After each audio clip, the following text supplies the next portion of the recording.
All right. Hi, everyone. This is Meher. I am. I primarily read and clear the Akashic Records for individuals, for ancestries, for archetypes and communities, and so I work a lot in the Akashic Records. So I will tell you a little bit about what the records are. But I am also an astrologer, and I work with numerology and human design and gene codes. So everything that allows a person to understand yourself, especially light workers. I think my primary clientele is light workers, my primary tribe, I should say. Because it's truly my tribe. They're, my clients are my family, my people. And I think I'm really invested in seeing them grow, because what I was told was light workers at this point are really needed as we are in these very changing times. It is so important for each and every light worker to come into their fullest potential. And you each have such an important thing you bring to the planet in this time of shift and change, and your light needs to shine completely. That's why I appreciate and thank Eva for creating Shine the Light Network and bringing all of us together so that all of you can have access to all of us and the different things that Spirit guides us to do and gives us training in.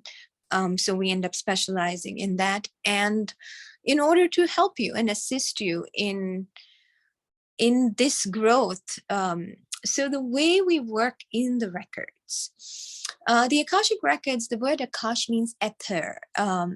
It's the fifth element, and in India, where I grew up, we call it the Akash. And so it is in the ethers, is an etheric library. It's constantly moving and shifting. A lot of us have access to this library for our own selves from time to time. And what I was told was that some of us that have the ability of scribes because of what we have done in our past lives, that we have a little bit more access to these records, and we go in and open the records of the soul in a reading, and a lot of things come up. So one of the primary things that was given to me over the years was a protocol of clearing the records of a soul. And of course, a soul that is ready for that, has done their own internal work, would be coming for that. And when we do that, we sort of send the soul to the origins of creation. So all of the imprints the soul has had through its 3D timelines tend to get cleared. All sorts of patterns that one goes through.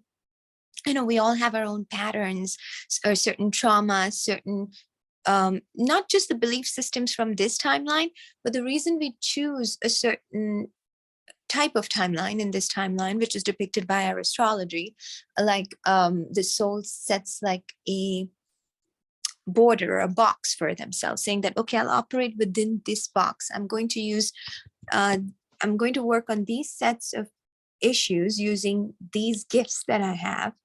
And that's what the astrology is, and it gets sealed in at the date and time of birth. And the soul, of course, has the ability to abort mission before birth, and that's why we still have, like, stillborn babies, and the soul chooses, no, this is too much, I'm not going to do this. But once we're in a certain matrix, with a certain set of conditioning, parents, abundance system, and so on and so forth. So even the conditioning that we go through is chosen by the soul to the extent the soul can handle, and for the lessons the soul needs to learn so that they can grow from it. And all of this is based on the lessons are basically the traumas from other timelines that the soul is learning to clear. So when we go in the records and we see those patterns, the Akashic reading the first reading tends to bring up the patterns and the belief systems and how they work and where they come from. Like, if you have a certain type of relationship with a certain family member or friend, and you keep seeing like the same lessons, different faces, same lesson that keeps repeating, those are the type of patterns we go through. And then in the clearing, we work on actually releasing those patterns from your cellular DNA. One of my trainings is I come from the order of Melchizedek. As a Melchizedek, one of my primary roles is to assist in reprogramming and activation of DNA. So we do this through the records and the clearing of the records. And then I also offer DNA activation. Once the clearing is complete, then we reprogram the 12-strand DNA and then the 24-strand DNA and so on and so forth. So there is that piece as well. And so this is how we reprogram the DNA in the records, by clearing the imprint of those past lives from the DNA. So a lot of people are like, why do I need to go to the past? So the record keepers are very benevolent. They're not going to give us any information that we do not need. In fact, after a point, they limit the information and say, this is all the soul needs at this point in time. And then some people come back after 5 years, and then it's a different set of information, depending on the timeline, because we're always playing out these karmic timelines. All the set of people that we're working with is a timeline. Now, when we clear the records, we up the timeline. And in the protocol, we put you on the highest timeline that's available to you, that you are at based on your soul's learning. And then you end up with a different set of people. So instead of constantly manifesting the people and situations from other timelines, which are based on your past lives, you then end up creating and manifesting timelines with high vibrational people that are currently available in your field. Like, for instance, like Eva and our group, I feel like we are a higher mission timeline, where we come together and bring all of these things. And then you constantly meet those new people, and the synchronicities start happening. And you know how synchronicities happen when you're in the right vibration. So this is not just shifting your vibration temporarily, because we're constantly upping and dipping timelines, based on our vibration, which means that we're constantly either with a group of people that are like really, high vibrational or low vibrational based on those things. But this is more so about completely clearing those imprints from your records. So you're not going to have those imprints in the future of this lifetime, as well as your future lifetimes. Like, those patterns are not going to repeat for you. Definitely not in the future lifetimes, because you won't have the conditioning, because you will pick a different conditioning, because that will no longer be your lesson. So that's how we shift the imprints. And once the Akashic clearing is complete, then most people will see that a series of a series of healing starts, or they meet the people, the right healers, to kind of clear those patterns, imprints, and so on and so forth. And then when you're there, then essentially that type of healing series begins. It's a catalyst to everything that's needed to completely clear those imprints. So there is that piece to it. And then, of course, people come back for readings for like, what are my soul's origins? So we can go to earth timelines, areas you've lived in. So sometimes we live in a certain area and we have a great experience, and others we don't, or we feel suffocated, or like it's just not working out. So those kind of things are in the records. We can figure out, where your good timelines or your power timelines, because we've all had all sorts of lifetimes, and we're a combination of those. A lot of light workers, have been priestesses and so on and so forth. So where was that when you had the good timeline, and where was that the timeline was not as? So what kind of experience will you have in a certain place? Or we could go into the soul's strengths, like what were you? Like, what kind of light worker were you in another time? Like, were you an herbalist, or were you more working in the physical body, or more in the emotional body, or more in the astral body? Like, what were you like? Are you here to bring the energies of healing, or of justice, or of mercy, or what is it that you're here to bring? And uh, what is your specialty? What is your training? Which archangel are you closest to? That kind of stuff. And sometimes we go into the galactic timelines, and star seeds usually want to know about their galactic timelines. So all the pertinent galactic timelines will show up, where you've been and what your training was in that star system, and so on and so forth. So there's a lot of information that comes through depending on the questions you have, and depending on where you're at and what the record keepers want to provide. And that is the crux of why we go into the past.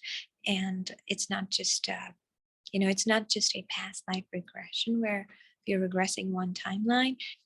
You actually do not get to experience it. I kind of read it for you.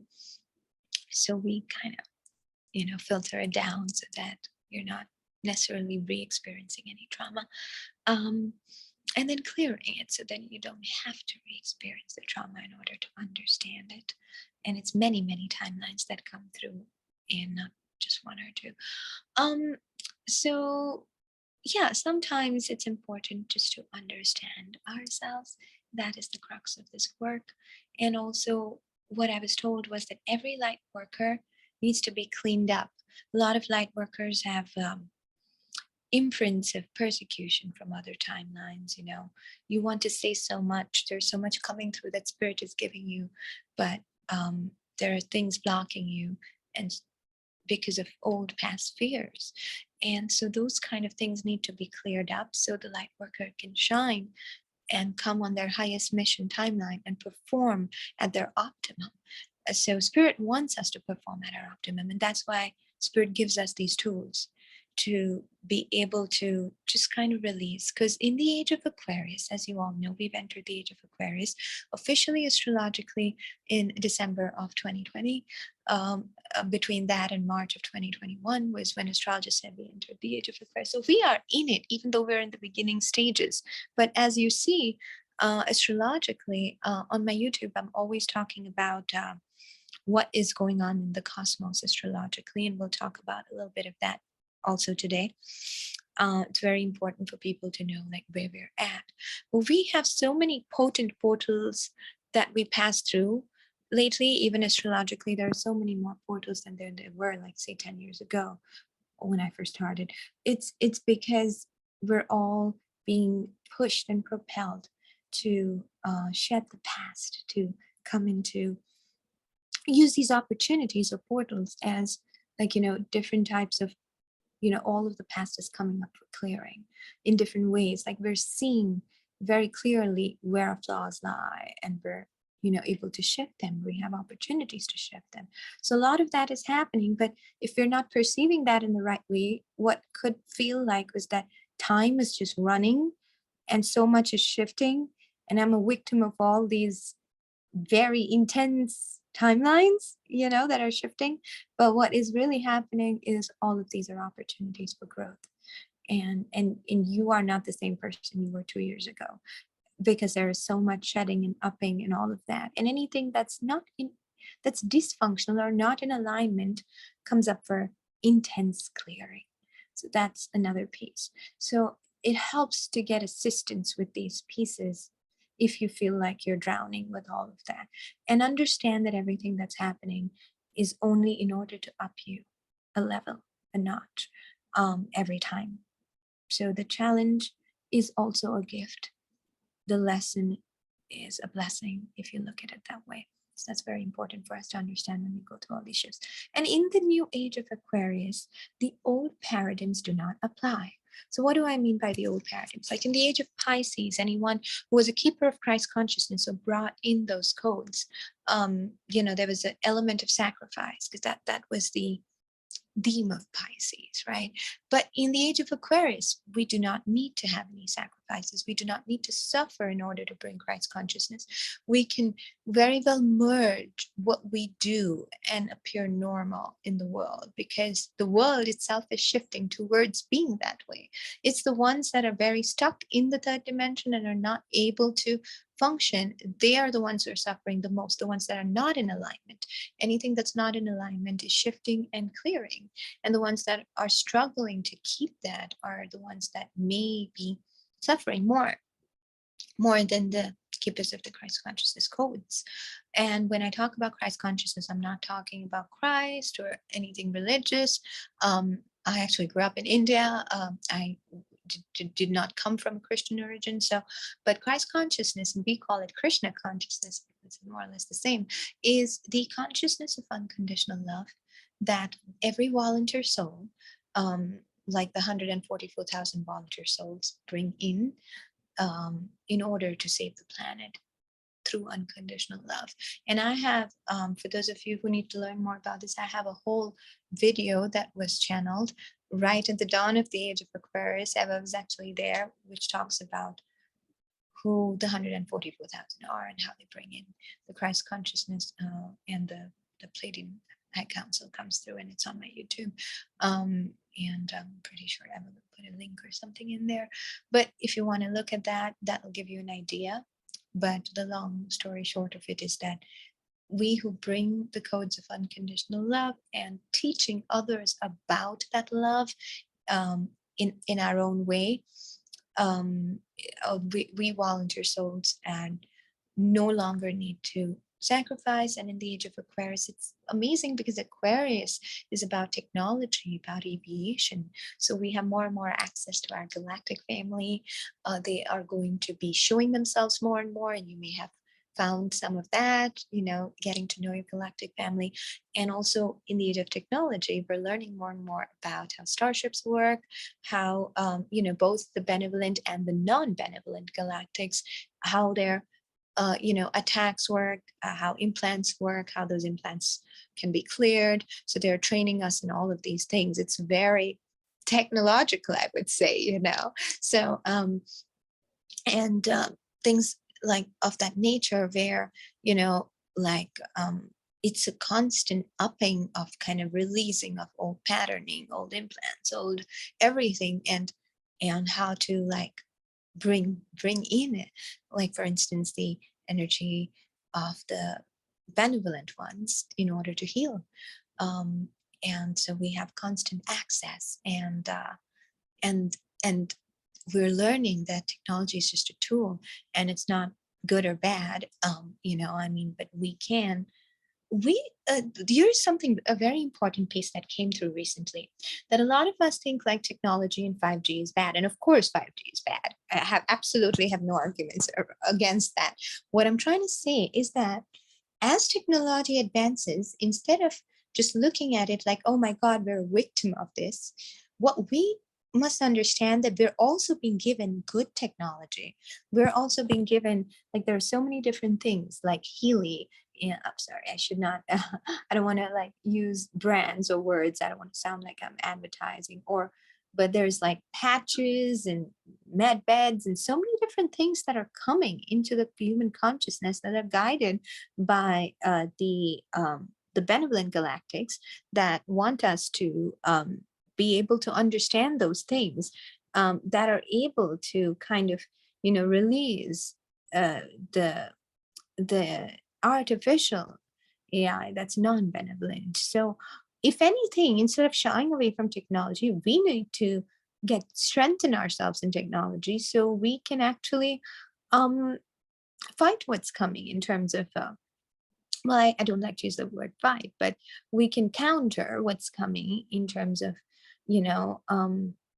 so the other day I was encouraged to clear the records of Atlantean wounds around technology. Sometimes we clear the records of entire areas of our ancestries as guided. I haven't worked on it yet because there's still some more that needs to be done.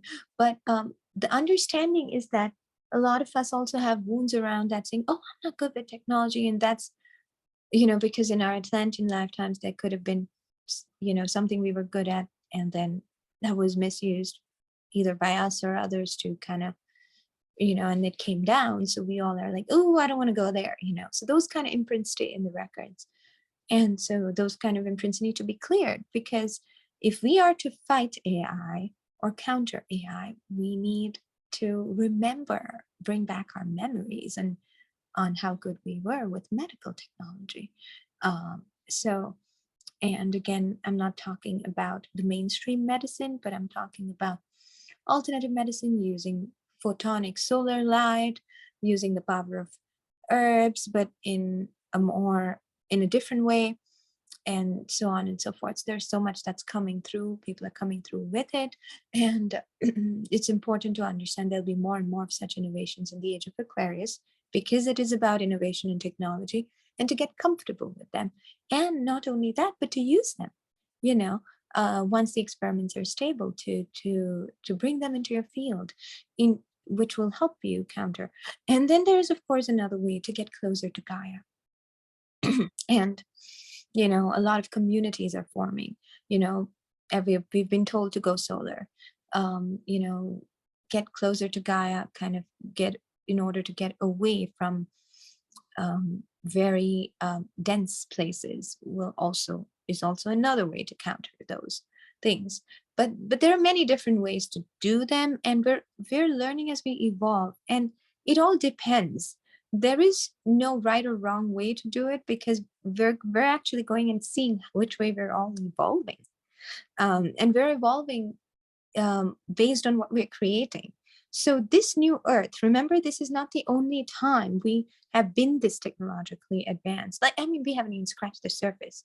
The growth and period of the Earth's Akash, it's not linear. We didn't start from a caveman and come where we came. We have been there before. It's a wave. We were there in the time of Mu, in the time of Lemuria, in the time of Atlantis. We go up, and then when there is any kind of misuse or it's not sustainable, or then the ego comes into the factor, then we fall back down, and then we start from scratch again. So we've been there before. Most of us have a cellular memory of how to do this, but for whatever reasons, we failed at that point. And now we're doing this again, and we are going to grow again. And this time, it's up to us. It's totally up to us how it goes. We don't have to fail this time, which is why we need to work on clearing those records around the pieces of failure that, every time I get famous, someone will defame me, or something will happen and I will be persecuted or die. No, that's old, and that needs to be cleared. And we need to remember that we need those powers back, because we are birthing that same world again. And this time around, we've learned to not goof up like last time. So we learn from our mistakes. That's the beauty about being on the earth plane.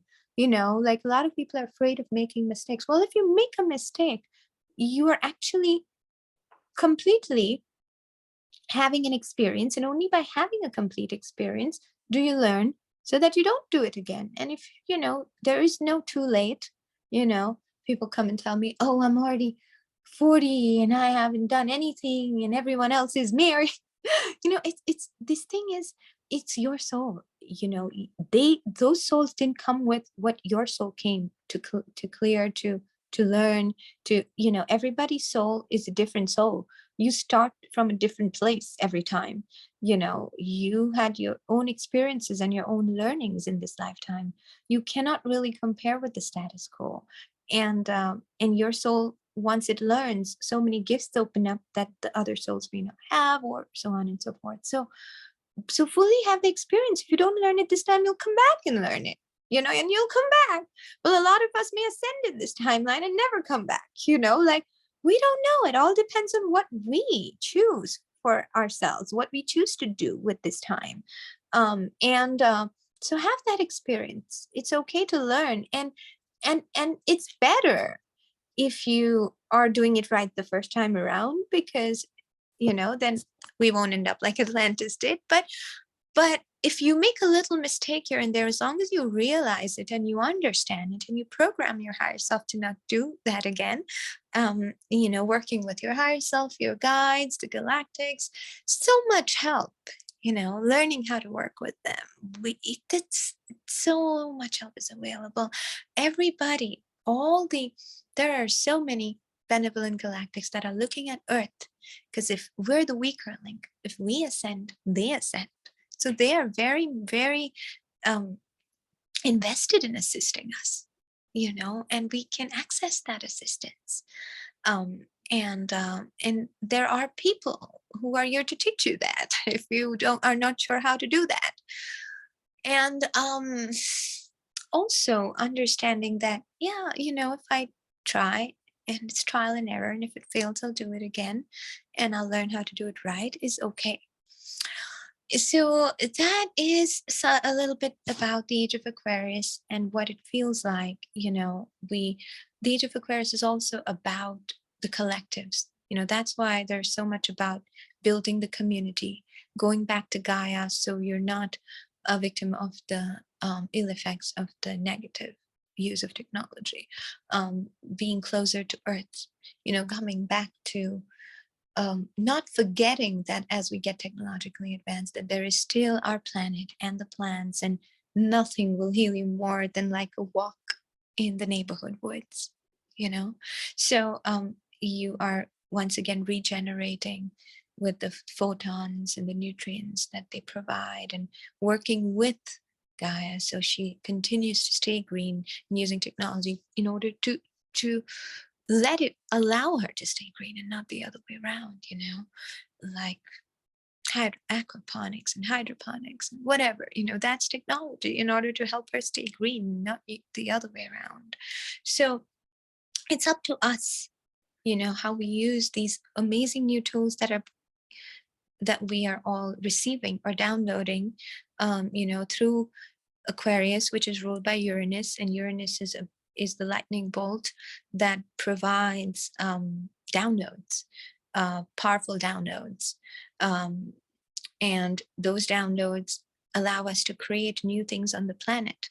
So that's the higher octave of Uranus. The lower octave of Uranus is sudden dramatic changes and shifts. And, things are going to happen quickly and suddenly, and being okay with that change will assist us. And how do we become okay with that change? Because nobody is usually okay with sudden changes. So staying in our center. When you're in your center, when you are having a daily practice of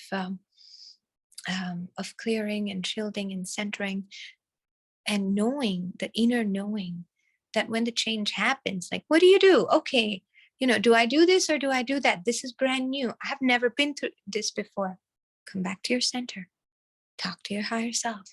Ask if this is truly good for me, because there'll be so much thrown at you in terms of the new changes, and not all of it is good.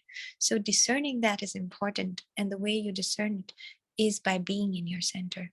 So what is happening right now is all these portals and alignments are helping you shed the masks we wear, because when the soul goes back to the soul's origin after the records are cleared, we didn't have masks. These masks, or these glasses, tinted glasses through which we see, like if you're wearing a green glass, everything looks green. If you're wearing a red glass, everything around looks red. We all view the world through those tinted lenses, and those tints are our experiences that are within our DNA, imprinted in our DNA. So as we remove those tints one by one, our perception becomes clearer. And then we're able to choose correctly in the changing times. And that's how we stay in our center and not just get dragged into a flow or a fad that who knows where it'll take us. And this is how because the world and what it will become is up to us. It's up to each and every one of us, how we create our own world and how we create the world around us. And so somebody will come up with an innovation. How many people choose it will determine how famous it gets and how mainstream it gets. There's going to be a lot of stuff around mainstream. There's a lot of breaking down of the old Capricornian systems that have been here, but the new systems that form are up to us, and how they, what becomes mainstream. And if each of us decides that by being in our center, then everyone else is going to benefit from that, because that will become the new status quo. And who says you have to follow the status quo? This is the age of innovation. That's Aquarius. Collectives are important in the age of Aquarius, because Aquarius is very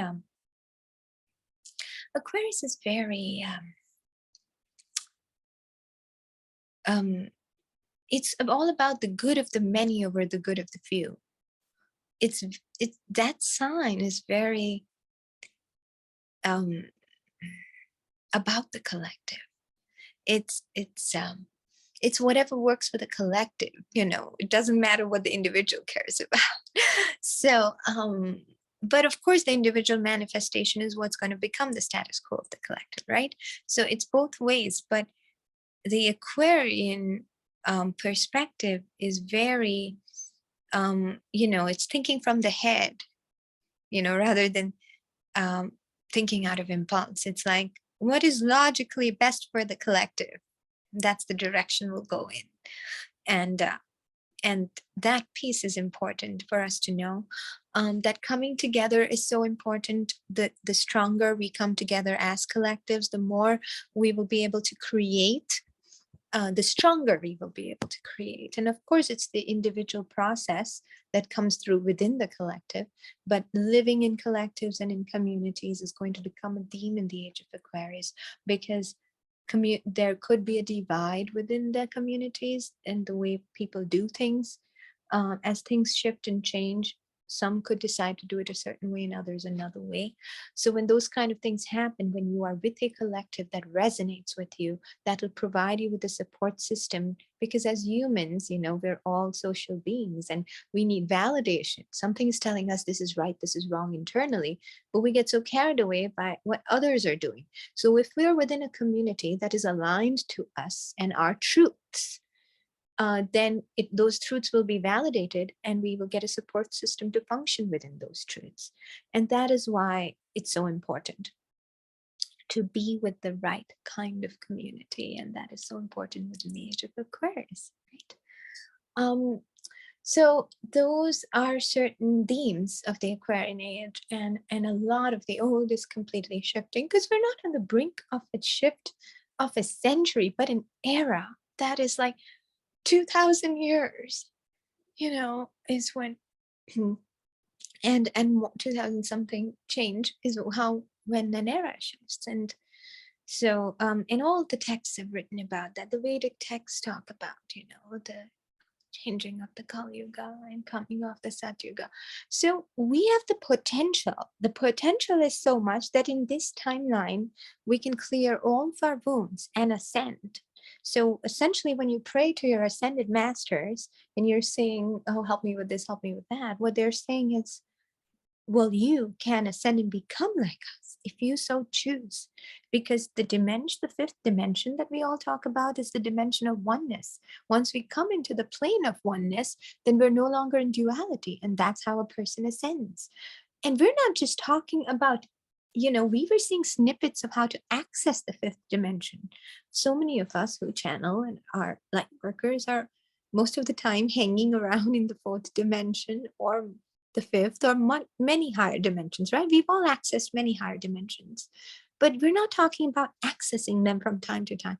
We're talking about being able to live and breathe in the fifth dimension of oneness, which means that and Gaia has been so much in the dimension of duality. That's all our souls are imprinted with. She still is. The dimension of duality is breaking down and the dimension of oneness is forming, but we're just at the beginning or the brink. It's just been 2 years since we moved into this era that is 2,000 years old, right? So we are, well, Gaia is saying that her physical reality is going to shift in a way that it is moving to the higher dimensions. Like there is a new Gaia forming. And so those that are able to hold and be in this dimension as much as possible will be more attuned to that new earth. And the ones that are not are going to be more attuned to the old earth, which is going to deconstruct in order to reconstruct. So as we stay in the higher dimensions, we will not be as affected by the deconstruction that is happening. And what that means is the more we access and try to live in the fifth dimension of oneness, the less we are in the polarity, the less the polarity and the destruction of it will affect us. And polarity is everything that we know, like anger, fear, all of that is polarity. Now, again, I don't necessarily even think there is anything wrong with the third dimension.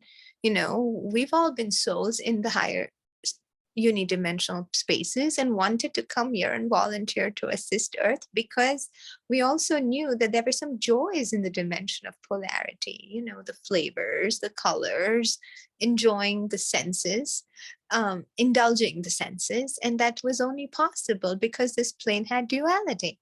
So we're not talking about completely releasing all indulgence, but what we are talking about is how can you bring a balance to the two? How can you enjoy everything the dimension of polarity has brought in, consists of, and yet do it in the least polarized way? And I know it almost sounds like a paradox, but that's what we're saying. We're saying Gaia, that's always been in the third dimension, is moving in the fifth dimension of oneness. And none of us know how that's going to pan out. But the whole idea is that this is the direction we're moving in, where we can enjoy everything she has to offer, but without experiencing the deep polarity of all the negative pieces that the dimension of polarity offers. And it is a learning for all of us, but it is equally important, right? Because that's where we're going, and it's up to us how we form it. So that's how a utopia is formed. That's how Venusians lived before your souls volunteered to come to Earth. So once the utopia is formed, then the evolution is complete, right? So because the ascended masters are formed, they are not source light. They're as possibly, they each have their own characteristics, you know, but at the same time, they're so close to source that they have ascended. So that's the direction in which we're going in this new age. As thank you, whatever was channeled through right now, because I am learning it as you are. So now let me go into the astrological piece. I love working with astrology and numerology for this reason. The consciousness that I bring is that the stars and the planets, they are very alive and they speak through me. It's not just about, you know, reading an astrological aspect, but they all are saying something. They're alive. And because Gaia is a planet, we're affected by it. And that's why the ancient Vedas have the signs of how each planet is linked to the crystal, it's linked to a seed or a plant. And like all of those things we use as remedies in a person's astrology in order to, you know, balance out what's excess or less in their chart, so they become more balanced. So these tools of navigation from the ancient mystery schools are available to us so that we may understand ourselves best, so we may understand how to quickly get ourselves out of polarity in the most comfortable way.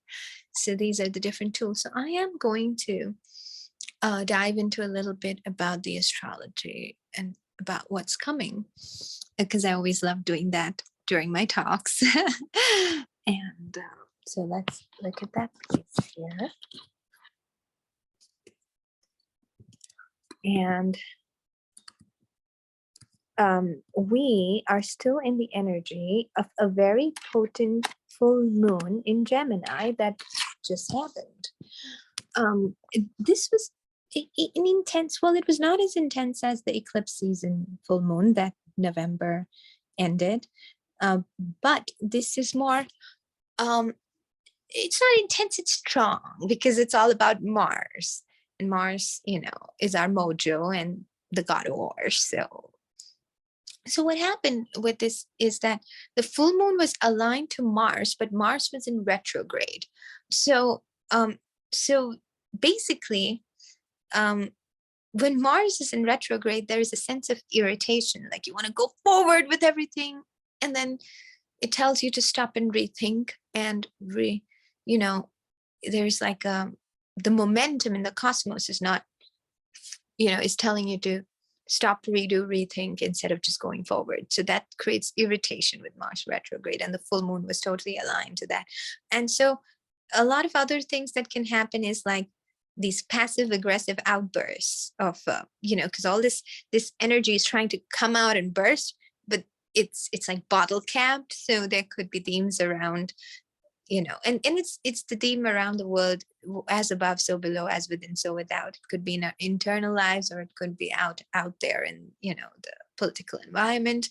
But the energy is about, Mars retrograde could make us feel like extra tired, even like to the point of being lethargic. And it's because this moon carries like the heat of Mars to it, and at the same time, it's fueling our passions. So I think a really good way to use this energy is to, if there's something that to spark the light towards our interests and our passions, like something you've been passionate about getting out there for a while and you haven't worked on it, then you may be replanning it, but eventually, in order to get it out there. So that's a good way to use this funk. Otherwise, it could be a little fiery and a little volatile and heated. And but spending time exploring, like, going out on vacation, or a lot of people are going to meet their families and so on and so forth. So those kind of things are good. Just be mindful of that. And now, just yesterday on the 8th, Venus crossed the galactic center.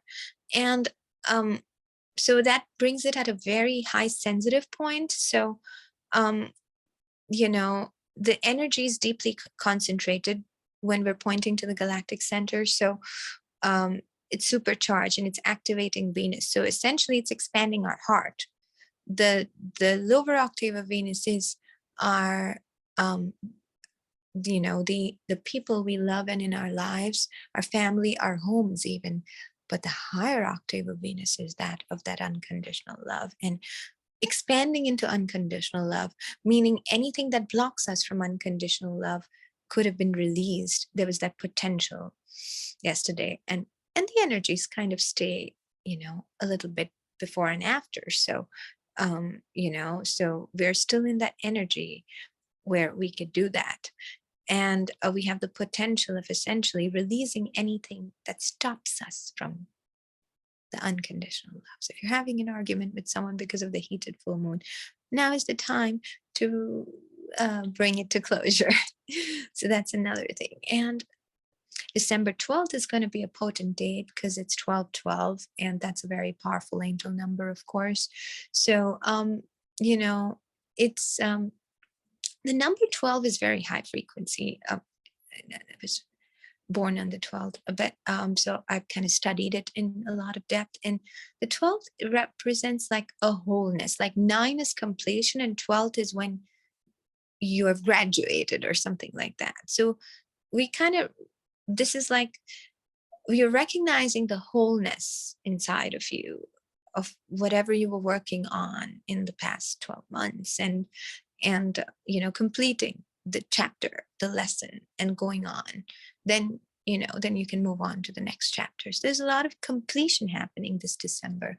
Generally the month of December, because it holds the energy of 12, is a time when a lot of people kind of look at what their year was like and make New Year's resolutions, right? But it feels a little more potent this time around, because we're not just completing a year, but some of us could be completing very ancient cycles, and clearing things from many timelines. So, the 12th is a good time to journal, because journaling always brings things from our unconscious to our conscious about what has been completed and where do you need to go next. Then we will have the sun on the galactic center from, towards the 18th and through the 20th, going into the solstice. Right before that, we have the sun directly aligning with the galactic center. So that'll be a great time to tap into powerful energies and ancient mysteries that, because the sun is our portal to other galaxies. It's our official portal.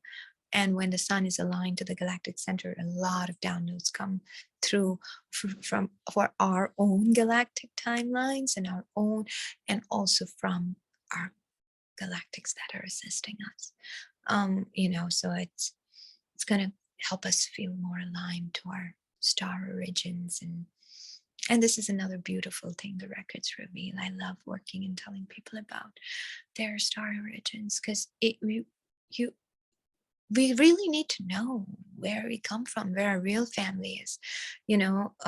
Some of us have had reasonably okay family lives, and others of us haven't. A lot of starseeds pick difficult families, and there's so much comfort in knowing that we have our star families, and this is just our earth family. That was here to help us with earthy things, such as bring us up and feed us and things like that. But it is our galactic families that support us. They're so there with us, whether we know it or not, assisting us. They just cannot interfere with our free will. So all the suffering that we're creating for ourselves through our own patterns that we're manifesting and remanifesting over and over, once they clear, we will have more access to our galactic families. And we have the solstice, of course, right after Jupiter enters Aries, which is like literally the new beginning, because Aries is all about, new beginnings, and Jupiter is expanding us, and then the solstice will bring the balance to it. So I think that's about December, but there's a lot of potent energies coming up in March, and next year is going to be just more and more potent. But December is going to be a big month of shifts and changes, start setting up the stage for the coming year. So definitely go inward and do all of that. So thank you, Eva. And I think I will be closing down now, and I've talked a little over 45 minutes, but you're all welcome if you need to reach out for any assistance in the records with your astrology, with your galactic astrology. Remember, we're all moving into an era where we are going to be working with a lot of immigrant souls from other systems and opening up to our star brothers. So welcome to New Earth, ladies and gentlemen. It's going to be a fun ride if we allow it to be and make it that way. Thank you.